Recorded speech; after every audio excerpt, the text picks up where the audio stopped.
رات کی سیاہی ہر طرف چھا چکی تھی۔ چاند بھی ادھورا تھا، جیسے کسی کی ادھوری کہانی کا گواہ ہو۔ روشانے اپنی ماں کے پاس بیٹھی تھی، آنکھوں میں چمک، دل میں ایک انوکھا خواب، شادی کا خواب۔ ہر لڑکی کی طرح وہ بھی اپنی نئی زندگی کا آغاز حسین خوابوں کے ساتھ کرنا چاہتی تھی، مگر قسمت کے کھیل بھی عجیب ہوتے ہیں۔ کچھ لمحے خوشی کے دے کر ساری زندگی کا غم دے جاتے ہیں۔ امی، بس کچھ دن باقی ہیں، پھر میں اپنے سسرال چلی جاؤں گی۔ آپ کو میری یاد تو آئے گی نا؟ روشانے نے مسکراتے ہوئے کہا، لیکن اس کے لہجے میں چھپی اداسی کو ماں کیسے نہ پہچانتی۔ ارے پگلی، یہ بھی کوئی پوچھنے کی بات ہے؟ میری تو جان بستی ہے تجھ میں، کیسے جیوں گی تیرے بغیر؟ ماں کی آنکھوں میں نمی آ گئی۔ روشانے نے ماں کو گلے لگا لیا۔ یہ لمحات قیمتی تھے، یادوں میں قید ہونے والے۔ وہ سوچ بھی نہیں سکتی تھی کہ آنے والے دن اس کی زندگی کو کس موڑ پر لے جائیں گے۔ روشانے کی شادی وقاص سے طے ہو چکی تھی، جو اس کا دور کا کزن تھا۔ وقاص خوبصورت، سمجھدار اور ایک اچھی نوکری کرنے والا نوجوان تھا۔ ہر کوئی کہتا تھا کہ روشانے کی تو قسمت کھل گئی ہے، مگر قسمت کبھی کبھی ظاہری چمک دمک کے پیچھے کچھ اور ہی کہانی چھپا دیتی ہے۔ شادی کی تیاریاں زور و شور سے ہو رہی تھی، گھر بھر میں خوشیوں کا سما تھا۔ روشانے کے دل میں محبت کی نرم سی چنگاری پھوٹ رہی تھی، وقاص کے ساتھ ایک نئی دنیا کا تصور، مگر ایک انجان سی بے چینی بھی دل میں کہیں چھپی بیٹھی تھی۔ شادی سے صرف 2 دن پہلے رات کا وقت تھا۔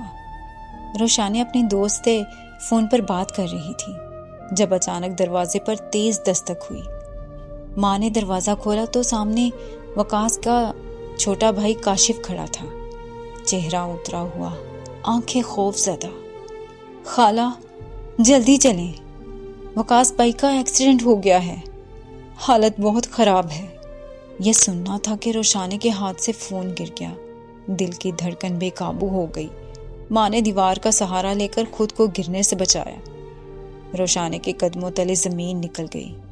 نہیں، یہ جھوٹ ہے، وہ چیخ پڑی، مگر حقیقت بدل نہیں سکتی تھی۔ روشانے اور اس کے گھر والے ہسپتال پہنچے تو سامنے وہ منظر تھا جسے دیکھ کر ہر کسی کا دل دہل جائے۔ وقاص وینٹیلیٹر پر تھا، سر پر گہری چوٹیں تھیں، خون میں لپٹا ہوا چہرہ روشانے کے خوابوں کو بکھیر چکا تھا۔ وقاص، آنکھیں کھولو، دیکھو میں تمہارے پاس ہوں۔ روشانے نے کانپتے ہاتھوں سے اس کے ہاتھ کو چھوا، مگر کوئی جواب نہیں آیا۔ ڈاکٹر باہر آیا تو سب کی نظریں اس کی طرف اٹھ گئیں۔ ہم پوری کوشش کر رہے ہیں، مگر ان کی حالت بہت نازک ہے، اگلے 24 گھنٹے بہت اہم ہیں۔ ڈاکٹر کے الفاظ بجلی بن کر گرے۔ روشانے کی آنکھوں سے آنسو بہنے لگے۔ وہ سوچ بھی نہیں سکتی تھی کہ جو شخص کل تک اس کے ساتھ زندگی کے خواب دیکھ رہا تھا، آج زندگی اور موت کی جنگ لڑ رہا ہے۔ وقت جیسے رک سا گیا تھا، ہر لمحہ بھاری تھا۔ رات بھر روشانے ہسپتال کے بینچ پر بیٹھی وقاص کی زندگی کی دعائیں مانگتی رہی۔ ہر گزرتا لمحہ اس کی امیدوں کو کمزور کر رہا تھا۔ صبح کے 5 بجے ڈاکٹر نے کمرے سے باہر آ کر سر جھکا لیا۔ ہم معذرت خواہ ہیں، وقاص اب نہیں رہا۔ یہ سنتے ہی روشانے پر قیامت ٹوٹ پڑی۔ نہیں، یہ جھوٹ ہے، وقاص مجھے چھوڑ کر نہیں جا سکتا۔ وہ دیوانوں کی طرح اندر بھاگی، مگر سامنے وہی جسم تھا جس میں اب زندگی باقی نہیں رہی تھی۔ روشانے کی چیخیں ہسپتال کی دیواروں سے ٹکرا کر واپس آ رہی تھی، مگر قسمت کے فیصلے نہیں بدل سکتے۔ اب کیا ہوگا؟ گھر واپسی پر روشانے کا حال برا تھا۔ ماں بار بار اسے سنبھالنے کی کوشش کر رہی تھی، مگر وہ جیسے دنیا سے بیگانہ ہو چکی تھی۔ اس کے خواب ٹوٹ گئے تھے، اس کی خوشیاں چھن چکی تھیں، مگر قسمت کو شاید ابھی اور امتحان لینا تھا۔ اگلے دن وقاص کے والدین نے ایک ایسی بات کہہ دی جس نے روشانے کو ایک اور صدمہ دے دیا۔ ہم نہیں چاہتے کہ روشانے کی شادی کسی اور سے ہو، وہ اب ہماری بہو ہے۔ اس کا نکاح وقاص سے ہو چکا تھا۔ اس لیے اس کی شادی وقاص کے چھوٹے بھائی کاشف سے ہوگی۔ یہ سن کر روشانہ کے پیروں تلے زمین نکل گئی۔ کیا؟ یہ کیسا فیصلہ ہے؟ میں وقاص کے بعد کسی اور سے شادی کیسے کر سکتی ہوں؟ مگر بزرگوں کے فیصلے محبت یا جذبات نہیں دیکھتے۔ روشانہ ایک نئی آزمائش میں تھی، ایک نئے فیصلے کی دہلیز پر تھی۔ وقاص کی موت کے بعد روشانہ کی دنیا جیسے اندھیر ہو چکی تھی۔ وہ جس شخص کے ساتھ اپنے خواب بن رہی تھی وہ اب صرف یادوں میں رہ گیا تھا۔ گھر میں سوگ کا عالم تھا، ہر آنکھ اشک بار تھی، مگر اسی غم کے بیچ ایک نیا فیصلہ اس کے سامنے رکھ دیا گیا تھا۔ روشانہ کی شادی کاشف سے ہوگی۔ یہ ہمارے خاندان کی عزت اور رسم و رواج کا معاملہ ہے۔ وقاص کے والد کا فیصلہ پتھر کی لکیر تھا۔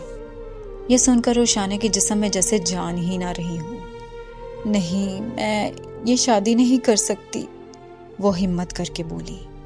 ماں نے اس کا ہاتھ دبایا، جیسے خاموش رہنے کی تلقین کر رہی ہو۔